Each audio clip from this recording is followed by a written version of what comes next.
Dhe ju që mendoni se unë do ju lija pa dhjetoren, sigurisht që jo.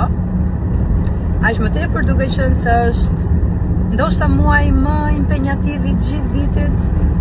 Ka qenë shumë i bukur, por shumë i lodhshëm, nuk ka pasur fare ditë pushimi, por ka qenë shumë i bukur. Është përmbyllur një vit me të gjitha, i ka pasur të gjitha brenda edhe jam shumë mirënjohëse për gjithçka që ka ardhur në drejtimin e rrugës time, e jetës time gjatë këtij viti, për çdo të mirë dhe të keqe.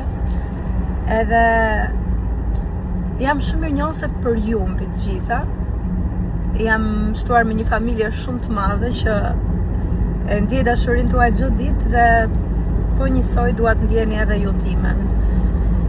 Dua t'ju uroj me gjithë zemër një vit sa më të bukur, një vit me ëndra të realizuara për çdo ndrimtar, një vit me shpërblime për çdo punëtor, një vit me shëndet për të gjithë, po sidomos për ata që luftojnë me të çdo ditë.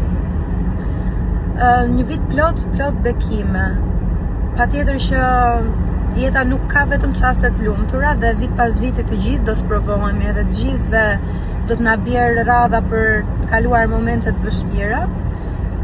E kjo është diçka e pashmangshme e jetës.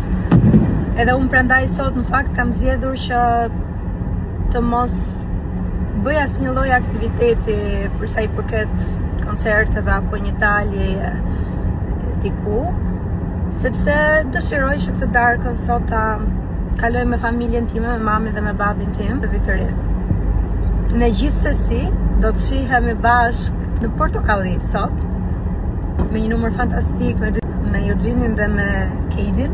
Dhe gjithashtu nesër do të shihemi me të diellën e parë. Do të jetë një super spektakël për gjatë gjithë mbrëmjes deri në orët e para të mëngjesit.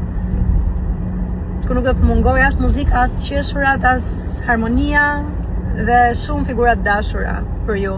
E më pas, mos harroj, në datën 4 kemi finalen e madhe të Yes Day, kështu që këtë javën e parë të janarit do ta kalojmë së bashku. Inshallah nuk ju mërzitem dhe nuk ju mërzis duke ju dalë shumë shpesh, o do ma falni gjithsesi edhe nëse ndodh. Guys, ju dua shumë, jashtëzakonisht nuk ma keni lëshuar dorën kur, jam mirënjohëse për gjithçka. Qëndroni të fortë, kaloni një natë shumë të bukur, sonte lutuni shumë për dëshirat që doni të realizoni për gjatë vitit tjetër, edhe qëndroni pranë Zotit dhe me Zotin. Ai e di se çfarë vendos mbi ne.